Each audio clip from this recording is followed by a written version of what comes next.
जय हिंद साथियों, स्वागत है हमारा यूट्यूब चैनल बिहार सर्वे इन्फॉर्मेशन में। तो आज एक हम बहुत महत्वपूर्ण जानकारी देने वाले हैं जो कि खतियान से रिलेटेड है।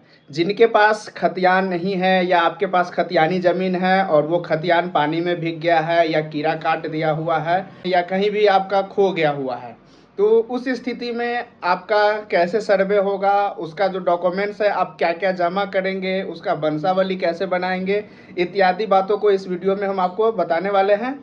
तो चलिए हम स्टार्ट करते हैं। ये हमारे पास पेपर का कटिंग है और इसमें लिखा हुआ है कि पानी में भीगने, कीड़ा चाटने से खतियान खराब हो गया है तो घबराने की ज़रूरत नहीं है।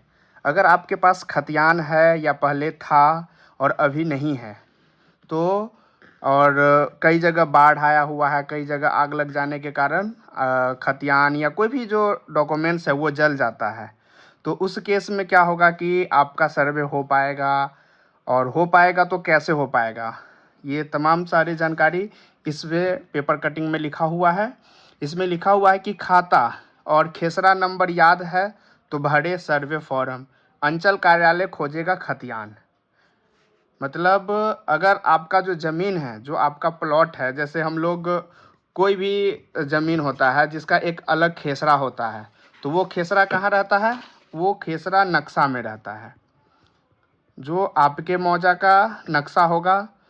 तो कई सारे वीडियो में हम ये पहले बता चुके हैं कि कई जगह जो सर्वे हो चुका है, जो रिविजनल सर्वे आरएस है, और कई जगह है कि सीएस है, और कई जगह चकबंदी है।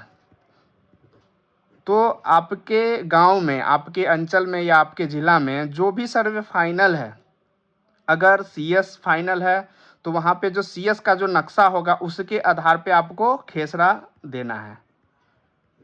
अगर आपके अंचल में, आपके गांव का जो भी मौजा है, वहाँ पे अगर आरएस जो रिविजनल सर्वे है वो अगर फाइनल है तो उसके अनुसार उसका खेसरा डालना है।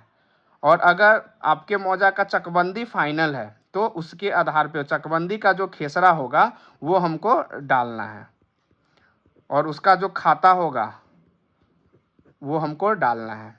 तो ये है कि अगर खाता और खेसरा नंबर याद है, ये ज़रूरी है। अगर आपके पास डॉक्यूमेंट्स नहीं भी है, बट अगर आपके प्लॉट का, अगर सपोज डैट ये कोई आपका मौजा हो गया नक्शा, इसमें ये सारा खेसरा बना हुआ है जिसको हम लोग, ये प्लॉट हो गया, इसको हम हिंदी में खेसरा बोलते हैं।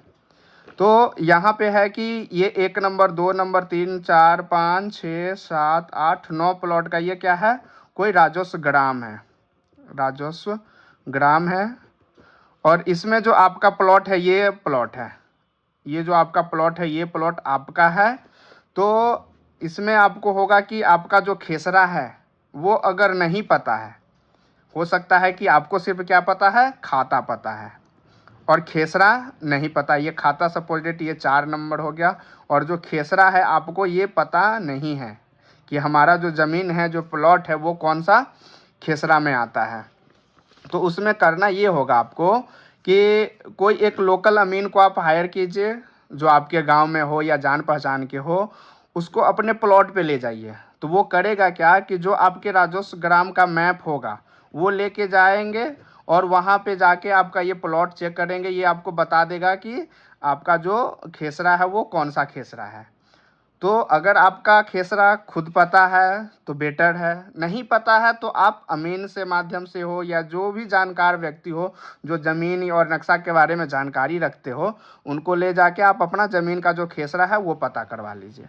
इतना चीज़ करने के बाद, और आपका जो रकबा है, ये भी है कि खतियान में रकबा लिखा होता है। अगर आपका रकबा भी नहीं पता है तो उसी से आप कोई अमीन से वो आपका जो भी रकबा है वो भी पता करवा लीजिए, ताकि आप सर्वे फॉर्म में उसको लिख सके।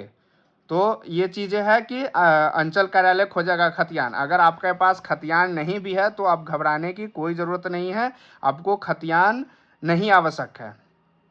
ओवरऑल ये कहें कि अगर आपके पास खतियान अवेलेबल है तो बेटर है, नहीं है तो घबराने की कोई ज़रूरत नहीं है। आप खाता, खेसरा और जो रकबा होता है वो आप दीजिए इसमें। तो आगे अब क्या है कि पूर्वज के नाम से ज़मीन है तो वंशावली देना अनिवार्य है।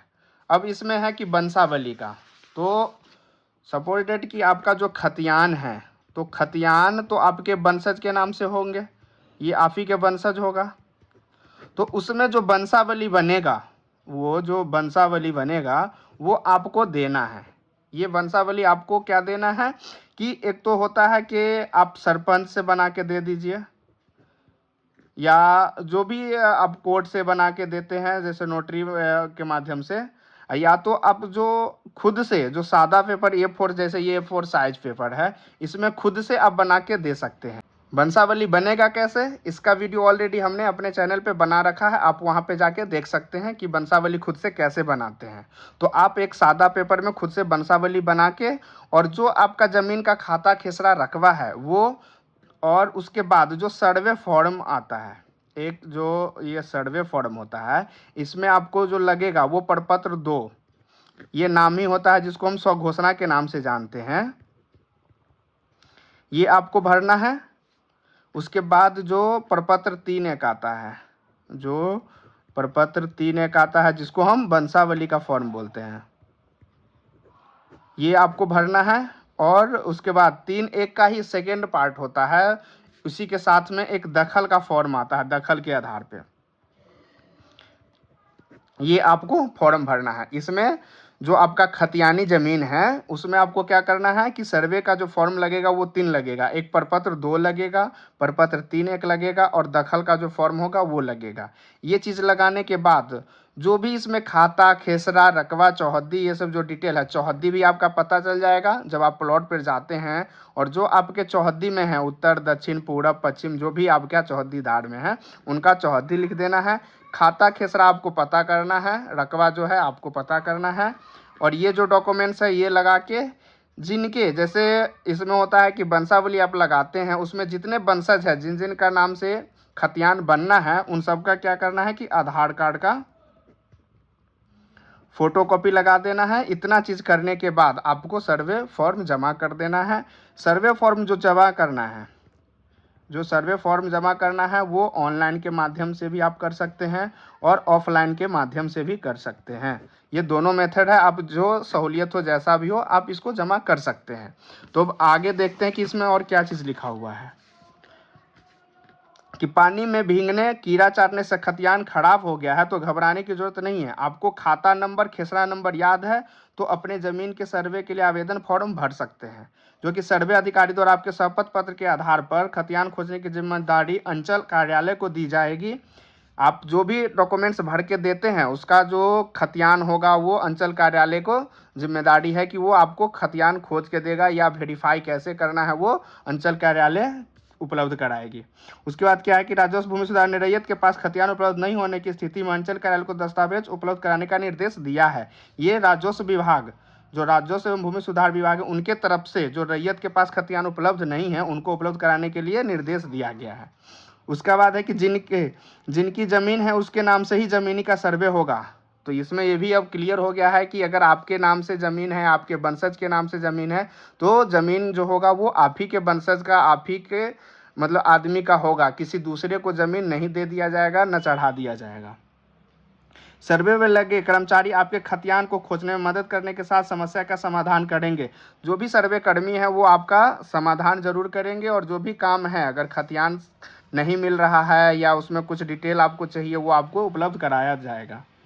उसके बाद है कि ज़मीन की नापी के दौरान सर्वे अमीन आपके खेत पर जाएंगे। जब किश्तवाड़ का काम होगा उस समय आपके अमीन जो भी राजस्व ग्राम के होंगे वो आपके प्लॉट पे ज़रूर जाएंगे, और तभी दखल और जो प्लॉटिंग होता है वो करेंगे प्लॉट पे जाने के बाद ही।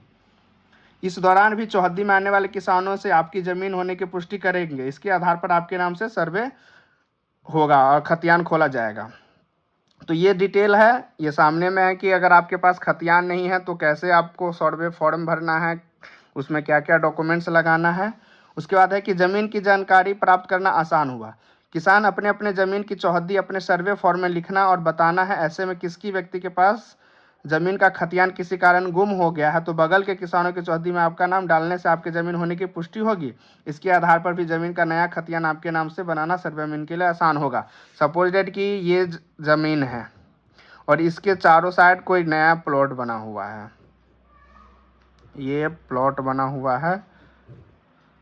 अगर इसका सर्वे हो जाता है और बाकी इस सब का नहीं हो पाता है, फिर भी जब अगर इसका सर्वे हो जाएगा, जिनके नाम से खाता खुलेगा, जैसे रैयत का कोई भी नाम होगा, इनके नाम से अगर खाता खुलेगा तो इनके ज़मीन का जो चौहद्दीदार होगा उसमें अगर आपका नाम आ जाता है तो ये भी हो जाएगा कि आपका मालिकाना हक जो होगा वो आपको मिल जाएगा कि ये फन्ना व्यक्ति का ही ज़मीन है, ये इसका ज़मीन है, ये इसका ज़मीन है, क्योंकि इसके ज़मीन होने के कारण चारों जो चौहद्दीदार है इसका भी ऑटोमेटिक सर्वे हो जाएगा, तो उसमें भी कोई दिक्कत नहीं है।